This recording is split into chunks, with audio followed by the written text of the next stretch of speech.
नमस्कार। कभी सोचा है कि इंडिया के करियर सीन में आजकल क्या चल रहा है? एक बहुत बड़ा बदलाव आ रहा है। ये पूरी बातचीत इसी बदलाव पर है कि कैसे 2026 तक भारत में युवा सिर्फ नौकरी खोजने वाले नहीं बल्कि नौकरी बनाने वाले बन रहे हैं। तो चलिए इस क्रांति को थोड़ा और करीब से देखते हैं। आज इंडिया में पता है कितने 2 लाख से भी ज्यादा रजिस्टर्ड स्टार्टअप्स है। और ये सिर्फ एक नंबर नहीं है, ये एक पूरे आंदोलन का प्रतीक है। और इस आंदोलन का असर, इसका असर ये है कि इन स्टार्टअप्स ने 21 लाख, जी हाँ 21 लाख से भी ज्यादा डायरेक्ट जॉब्स क्रिएट की हैं, जो हमारी इकोनॉमी को एक नई ऊर्जा दे रही हैं।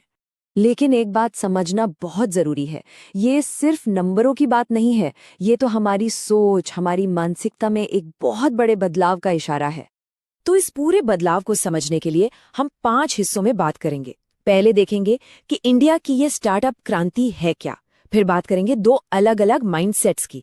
फिर देखेंगे कि फाउंडर्स के लिए क्या क्या टूल्स मौजूद हैं। और फिर समझेंगे कि एक आइडिया को असलियत में कैसे बदला जाता है। और आखिर में ये सब हमारे भविष्य के लिए इतना जरूरी क्यों है। तो शुरू करते हैं पहले सेक्शन से। देखिए, ये जो स्टार्टअप क्रांति है ना, ये कोई अचानक आया हुआ ट्रेंड नहीं है। ये तो विकसित भारत के बड़े विजन का एक बहुत ही अहम हिस्सा है। अब बात करते हैं सेक्शन 2 की, जो मेरे हिसाब से सबसे दिलचस्प है। 2 अलग अलग तरह की मानसिकताएं, क्योंकि सच तो ये है कि सब कुछ एक चॉइस से ही शुरू होता है। तो आगे बढ़ने से पहले ये सवाल हम सबको खुद से पूछना चाहिए कि हम कौन सा रास्ता चुनेंगे। और इन दोनों माइंडसेट में जमीन आसमान का फर्क है। देखिए, जहां एक जॉब सीकर को कोई प्रॉब्लम दिखती है तो वो फ्रस्ट्रेट होता है, लेकिन एक जॉब क्रिएटर उसी प्रॉब्लम में एक बिजनेस अपॉर्चुनिटी देखता है। एक को स्टेबिलिटी चाहिए तो दूसरा कैलकुलेटेड रिस्क लेता है, और हाँ, फेलियर से सीखता भी है। और सबसे बड़ी बात, एक का फोकस सिर्फ अपने काम तक होता है, जबकि दूसरा ये सोचता है कि उसके काम से पूरी कम्युनिटी पर क्या असर पड़ेगा।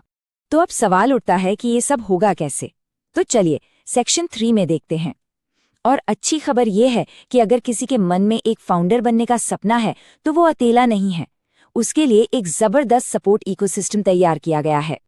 और ये सपोर्ट सिस्टम कुछ मेन पिलर्स पर खड़ा है, जैसे स्टार्टअप इंडिया हब, अटल इनोवेशन मिशन यानी एम 2.0, मेरा युवा भारत और मीटी स्टार्टअप हब। अब ये स्टार्टअप इंडिया हब क्या है?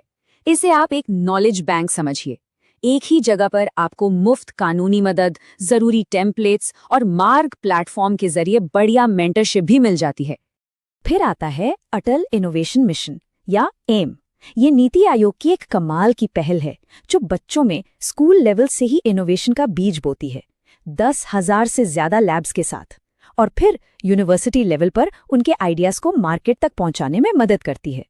और फिर है मेरा युवा भारत। ये कोई छोटा मोटा प्लेटफॉर्म नहीं है, 2 करोड़ से ज्यादा यूजर्स का एक डिजिटल नेटवर्क है। यहाँ युवाओं को मेंटरशिप और लीडरशिप के मौके मिलते हैं। तो अब जब सपोर्ट सिस्टम समझ आ गया, तो चौथे सेक्शन में ये देखते हैं कि वो कौन से ठोस प्रोग्राम हैं जो आइडिया को पंख दे सकते हैं। तो ये पूरा रास्ता कैसा दिखता है? देखिए, स्टेप्स बिल्कुल क्लियर हैं। पहले अपने आइडिया को साबित करने के लिए प्रूफ ऑफ कॉन्सेप्ट बनाइए, जिसके लिए SIFS ग्रांट है। फिर उसे एक बिजनेस में बदलने के लिए SIFS से ही निवेश लीजिए। सही मेंटर्स और इन्वेस्टर्स से जुड़ने के लिए भास्कर रजिस्ट्री जैसा प्लेटफॉर्म है। और अगर आपका आइडिया ग्लोबल प्रॉब्लम्स को सॉल्व करता है तो यूथ कोलैब भी है। मतलब हर कदम पर मदद मौजूद है। खास तौर पे ये जो startup India seed fund scheme है यानी SIFS, ये बहुत जरूरी है। इसके तहत शुरुआती स्टेज पर ही आइडिया को टेस्ट करने के लिए 20 लाख रुपए तक की ग्रांट मिल सकती है, और जब उसे कमर्शियलाइज करना हो तो 50 लाख रुपए तक का निवेश भी मिल सकता है। और सरकार भी इस कल्चर को और बढ़ावा दे रही है। यूनियन बजट 2026-27 में एक campus as an incubator culture बनाने पर जोर दिया जा रहा है। मतलब अब यूनिवर्सिटीज और कॉलेज ही स्टार्टअप्स के लॉन्च पैड बनेंगे। और अब आते हैं हमारे आखिरी और सबसे जरूरी सेक्शन पर, कि अपना भविष्य बनाना। ये माइंडसेट का बदलाव आज के टाइम में इतना ज्यादा जरूरी क्यों हो गया है? देखिए, सीधी सी बात है, हम AI और ऑटोमेशन के दौर में जी रहे हैं, जहां हर दिन कोई ना कोई जॉब खतरे में आ रही है। ऐसे में सबसे सिक्योर करियर वो नहीं है जो हम ढूंढते हैं, बल्कि वो है जो हम खुद बनाते हैं। जॉब क्रिएटर बनना असल में अपने भविष्य को फ्यूचर प्रूफ बनाना है। तो हम इस बातचीत को एक बहुत ही दमदार सवाल के साथ खत्म करते हैं जो हम सबको खुद से पूछना चाहिए। आज मैं ऐसी कौन सी समस्या का समाधान कर सकता हूं जो कल मेरे समुदाय के लिए संपत्ति बनाए? क्योंकि आखिर में ये सिर्फ एक स्टार्टअप बनाने की बात नहीं है, ये एक बेहतर कल बनाने की बात है।